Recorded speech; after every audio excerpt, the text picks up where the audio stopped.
ಪಾರ್ಥ ಸಾರಥಿ ಅವರು ಜಾಯಿನ್ ಆಗ್ತಾ ಇದ್ದಾರೆ. ಸರ್ ನಮಸ್ತೆ. ನಮಸ್ತೆ ಎಲ್ರಿಗೂ. ನನ್ನ ಧ್ವನಿ ಕೇಳಿಸ್ತಾ ಇದೆ ಅಂತ ಭಾವಿಸ್ತೀನಿ. ಸರ್ 8 ಮಂದಿ ಭಾರತೀಯರಿಗೆ ಇದೀಗ ಬಿಗ್ ರಿಲೀಫ್ ಸಿಕ್ಕಿರುವಂತದ್ದು. ಸರ್ ನಿಮ್ಮ ಮೊದಲ ರಿಯಾಕ್ಷನ್ ಏನ್ ಹೇಳ್ತೀರಿ ಇದ್ರ ಬಗ್ಗೆ? ಒಂದು ರೀತಿ ಅವರಿಗೆ ಮರಣದಂಡನೆ ಶಿಕ್ಷೆ ವಿಧಿಸಿದಾಗ ಪ್ರತಿಯೊಬ್ಬರು ಭಾರತದಲ್ಲೂ ಎಲ್ಲರೂ ಅವರ ಫ್ಯಾಮಿಲಿಗಳು ಎಲ್ಲರೂ ಬಹಳ ಚಿಂತಿತವಾಗಿದ್ರು. ಈಗ ಆಗಿರೋದು ಒಂದು ರೀತಿಯಲ್ಲಿ ಒಂದು ರೀತಿ ಸಂತೋಷದ ವಿಷಯ. ಆದ್ರೆ ಈ ಟೈಮಿನಲ್ಲಿ ಇನ್ನೊಂದು ಹೇಳಬೇಕು ಅಂತಂದ್ರೆ ಇದು ತುಂಬಾ ಸೆನ್ಸಿಟಿವ್ ವಿಷಯ ಮತ್ತೆ ಬಹಳ ಕಾನ್ಫಿಡೆನ್ಷಿಯಲ್ ವಿಷಯ.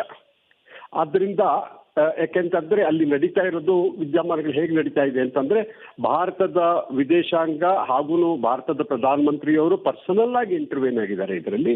ಪ್ಲಸ್ ಅಲ್ಲಿ ಏನಾಗ್ತಾ ಇದೆ ಇನ್ನೂ ಒಂದಂತೂ ನಿಜ, ಏನೋ ಒಂದು ಮರಣದಂಡ ಇದ್ದದನ್ನ ರಿಮೂವ್ ಮಾಡಿದ್ದಾರೆ. ಬಟ್ ಇನ್ನೂ ಹೇಗೆ ಕಂಪ್ಲೀಟ್ ಆಗಿ ಅವ್ರನ್ನ ಇದು ಮಾಡ್ತಾರಾ ಅಥವಾ ಹೇಗೆ ನಡೆಯುತ್ತೆ ಮುಂದೆ ಅನ್ನೋದನ್ನು ವಿದ್ಯಮಾನಗಳನ್ನ ನಾವು ನೋಡ್ಬೇಕು.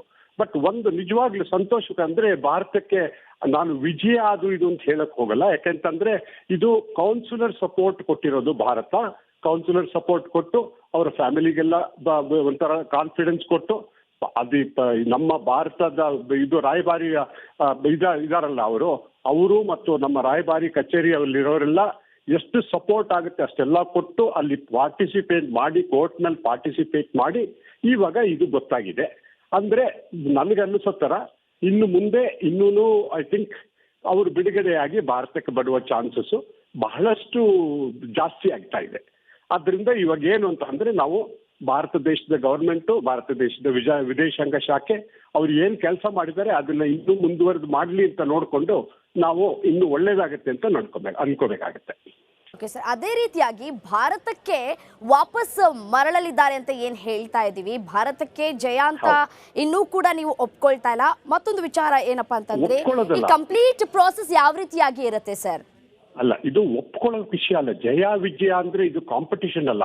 ಇದರಲ್ಲಿ ನೋಡಿ 8 ಜನರ ಜೀವ ಇದೆ ಅದರಲ್ಲಿ. ಆದ್ರಿಂದ ನಾವು ಜಯ ವಿಜಯಗಳ ಬಗ್ಗೆ ಮಾತಾಡೋದಲ್ಲ. ಏನು ಅಂದ್ರೆ ನಮ್ಗೆ ಆ ಕತಾರ್ ಜೊತೆ ಒಳ್ಳೆಯ ರಿಲೇಶನ್ಶಿಪ್ ಇದೆ. ಅಂಡ್ ಮೋದಿ ಅವರು ಕೂಡ ಹೋಗಿ ಅವ್ರನ್ನ ಮೀಟ್ ಮಾಡಿದ್ದಾರೆ. ಸೊ ಇದೆಲ್ಲ ಆಗ್ತಾ ಇರೋದ್ರಿಂದ ನಮಗೆ ಒಳ್ಳೇದಾಗ್ತಾ ಇದೆ ಅಂತ ಹೇಳ್ಕೋಬೇಕೆ ಹೊರತು ಜಯ ಅಂತಂದ್ರೆ ಯಾವುದೋ ಒಂದು ಕಾಂಪಿಟಿಷನ್ ಅಲ್ಲಿ ಹೋಗಿ ಅವ್ರನ್ನ ಬೀಟ್ ಮಾಡಿ ನಾವು ಗೆದ್ದ ಹಾಗೆ. ಇದು ಜಯ ಅಂದ್ರೆ ಇನ್ನೊಬ್ಬರಿಗೆ ಇದು ಸೋಲು ಅಂತ ಅನ್ನೋ ತರ ಆಗುತ್ತೆ. ಇದು ಆ ತರ ಅಲ್ಲ.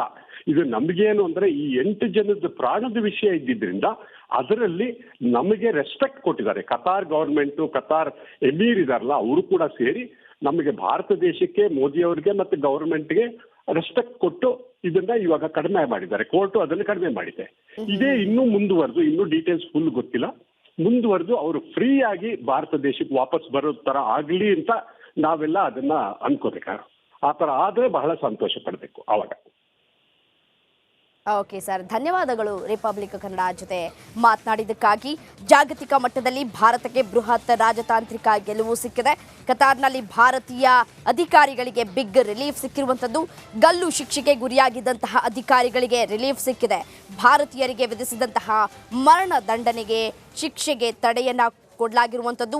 8 ಮಂದಿ ಭಾರತೀಯರಿಗೆ ವಿಧಿಸಿದಂತಹ ಮರಣ ದಂಡನೆ ಇದು. ಕತಾರ್ ಪಡೆಗಳಿಗೆ ತರಬೇತಿ ಸೇವೆಯನ್ನು ಒದಗಿಸ್ತಾ ಇದ್ದಂತಹ ಖಾಸಗಿ ಸಂಸ್ಥೆ ಕತಾರ್ನ ಅತ್ಯಾಧುನಿಕ ಸಬ್ಮೆರಿನ್ಗಳ ಕುರಿತು ಬೇಹುಗಾರಿಕೆಯನ್ನು ನಡೆಸಲಾಗ್ತಾ ಇತ್ತು. ಭಾರತದ ನಿವೃತ್ತ ಅಧಿಕಾರಿಗಳು ಇಸ್ರೇಲ್ಗಾಗಿ ಬೇಹುಗಾರಿಕೆಯನ್ನು ನಡೆಸ್ತಾ ಇದ್ರು.